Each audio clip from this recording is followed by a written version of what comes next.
Hey, everybody, welcome back to another episode of Thoughts from the Crawl Space. Today, we're going to dive into a little bit of fun topic. I'll give you a little history lesson today on kitchen appliances. Information that you may never need, but it might make you smarter at parties. It might get you some admiration. So here we go. Maybe not, but we'll see. We're going to dive into when appliances were first invented that you regularly use in your kitchen, or maybe some of you don't use them at all. There has been a trend in recent years to go away from certain appliances like microwaves. We see less and less of those in homes that we inspect, but some people still like them, and we're not here to judge. You can do what you want and have the, what shall we say, freedom, the convenience of different appliances. So, number one, refrigerator. Big one, right? Everybody needs a refrigerator. Cool your food, short-term and long-term with a freezer. So experiments in refrigerating technology date back to the late 18th and early 19th century. So it was in 1805 that American inventor Oliver Evans suggested a refrigeration device that would operate via vapor compression, creating ice by placing either within a vacuum. And so 1805, the idea first was out there, but it wasn't for over 100 years later, 1914, that the first electric refrigerator for domestic use was designed by Nathaniel Wales. And this would become the basis for the Kelvinator refrigerator. We still see Kelvinators out there today. It's a brand, it's an older brand, but interestingly, the early manufacturers used ammonia, sulfur dioxide, and methyl chloride in the cooling process. So these had the potential to be very dangerous and create, in a recent episode, we talked about indoor air quality. Well, here you go. Good news, it's cooling your food. Bad news, you're getting vapors in your house that could kill you. So basically, they kind of became popular in the 20s, the 1920s. So again, over 100 years ago, or about right at 100 years ago, such as manufacturers of like Frigidaire, General Motors, and DuPont joined in this party. So we don't even think about it today. Now we got refrigerators that are smart refrigerators, have TVs built into them. They tell you what's in your fridge and what isn't, and can even order for you if you are so inclined to have one like that. So, crazy stuff. Number two, the electric stove. Gas stoves, to one degree or another, were in before this, but William Hadaway successfully filed a patent for an electric stove in 1896. Of course, like everything, it took some time for them to become popular, but as many towns and villages didn't even have electricity. So obviously you can't run an electric stove. But this proposed device basically goes back to 1906 is when what we think of commonly as an electric stove first came into place. And this was David Smith came up with that. But by the late 20s again, that's what we just mentioned on the refrigerators, by the late 1920s, electric stoves had become fierce competition for the gas-powered counterparts. So, a little interesting fact there. What about number three, the electric oven? Different than the stove, right? This was basically more the creation of the combination stove and oven. Stove being the top of it, the oven being what goes inside. So the invention of the electric oven kind of went hand in hand with the stove. And even though their technologies differ a little bit, they were sold as a unit in about the same time period. This was actually first patented at Ottawa's Windsor Hotel in 1892. So even a little bit before. So you can see a lot of the times these appliances, they were for the wealthy, the folks that had access to electricity and the utilities needed to run these devices. And so that's where they usually started. Thank goodness for their invention and that they're available to be used by everybody these days. One we touched on at the beginning that is maybe a little controversial, if there is one that's controversial, that's the microwave. One that we see less and less of. It does have a potential impact on your food quality if you use it a lot. You definitely don't want to microwave things that are in a plastic bowl, as that will double release phthalates and chemicals from the plastic combined with the microwaves. But how was that invented? Well, this was a more modern one. This was 1945.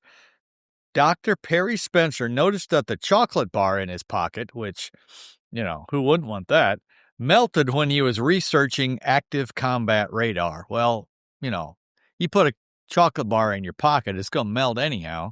But depending what kind of pockets he had, could have been a lab coat, I suppose, that wasn't close to his body. But he noticed that he was just in the room, the microwaves melted it. So he deduced that the heat generated by microwave-producing magnetrons could be utilized in cooking. And he was right. He filed for a patent for the first microwave through his employer, Raytheon, who is now known as a defense contractor. So this is funny, the first commercially available microwave hit the market in 1947, so after World War II, and was called the Radar Range. And it measured 6 feet tall and weighed roughly 750 pounds. So they did not have anything called an over-the-range microwave at that time. You'd be lucky if you could get that in the house. That weighs more than a lot of gun safes. So think of that, where they started with that in 1947. So microwaves obviously have continued to shrink in size and costs, but the device was slow to gain popularity as many people feared the ill effects of radiation. Well, they still feel that, and that's why many of them are going bye-bye and are no longer in kitchens. And, that's something that you need to decide for yourself. They're great for heating things up instantly, and that's the society we live in, and we want it now. And we don't want to heat it up on the stove or anything like that. So something to think about. I will say this. If you use a microwave and you like it and you don't think there's a problem, if there is any damage to the front of your microwave door, you notice in a microwave door, they have like a wire mesh, and that's designed to absorb the microwave so they don't come through. But if there's any damage, you're going to potentially have leakage of the microwaves coming out. Definitely don't want that. So get rid of it, get a new one. Don't even try to fix it. They're not worth fixing anymore. They're so cheap. Okay, rant over on microwaves. Number 5, the domestic freezer. Manufactured and sold in post-World War II. We already talked about the microwave coming at 1947. Same with the domestic freezer. So they basically uses the same, concept as refrigeration, vapor compression. The first commercial freezers for home use were designed in the 1940s. You might even know somebody that still has one of those. I know growing up, we had ones that were 40, 50 years old that had been passed down generations. Things just were made to last. And it wasn't until after the Second World War that freezers were widely manufactured and sold. And today, many times they're sold as one unit. Could have a chest freezer, obviously, standalone. And they're just a humongous benefit to society as a whole. Number 6, and this could raise some eyebrows because you'll get people on both sides of this, and that's the dishwasher. Some people love them. Some people can't imagine why you'd use them and love washing dishes by hand. I don't understand those people. There's a sickness, I think, if you love washing dishes by hand. But maybe it's left over from childhood when we were forced to wash all the time, and there was a dishwasher sitting right there, unused. But anyways, the dishwasher, the first designs for dishwashers appeared in the mid-19th century, so 1800s, created by Joel Houghton and L.A. Alexander. Both designs were hand-cranked wooden devices. Neither of them were particularly efficient or practical. So fast forward a few years, a woman in 1887, Josephine Cochran, invented a device that could wash her dishes faster than her servants could, while protecting her china from breaking. So it's not just your kids that break the china. So did the servants back in the 1800s. So again, this is somebody that is wealthy and they have the time to devote to these kind of things and the intelligence to do it. So Josephine Cochran, 1887. And it was shown at the 1893 Chicago World's Fair and she would go on to found KitchenAid. You've heard of them. a company that would manufacture her washing machines. Despite this, dishwashers would not become popular in houses until the 1950s. It's probably, next to microwaves, is one of the most hit or miss devices that we see. We'll probably see more dishwashers than microwaves, but many houses still do not have dishwashers. Could be, they do take up space, and you can get a lot of dishes in a cabinet that's in the place of where a dishwasher would be. Number 7, the garbage disposal. This has become a staple of American kitchens, I would say. Stats here indicate over 50% of homes have garbage disposals. I would say it's higher than that, significantly higher, probably more like 75%. So it was invented in 1927 by John W. Hams. He received a patent for the device in 1935 and founded his manufacturing company, Incinerator, in 1940. So think of this timeline. We always want things right now. If we're trying to start something or invent something, we give up pretty easily sometimes. This was invented in 27, and he didn't get his manufacturing company going for 13 years. So that's a lot of work and effort, but it was worth it.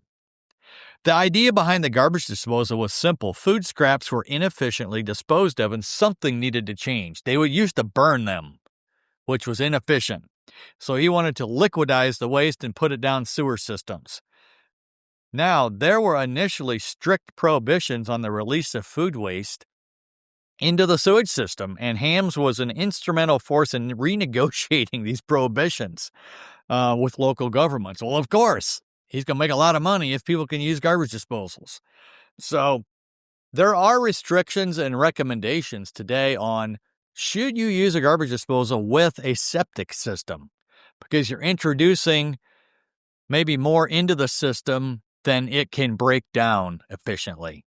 And we would recommend that if you do use it in a septic system, don't put a lot of leafy green vegetables down there, because those will clog up your septic system, not break down like they should, and then you'd be calling the septic company to come bail you out at the very least. So keep that in mind.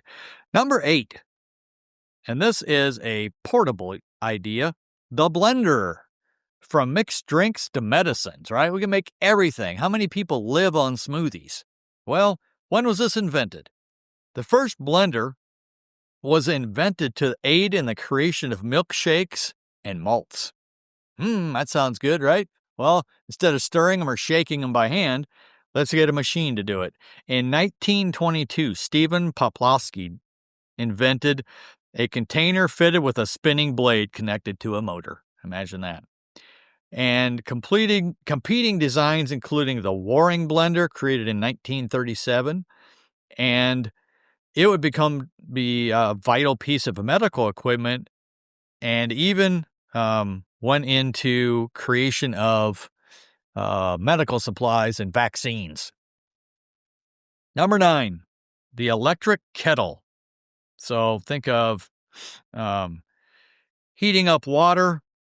It doesn't seem like a big deal. People used to heat water for, centuries just over gas or an open flame. But this was created around 1922, and it didn't really get going until 1955.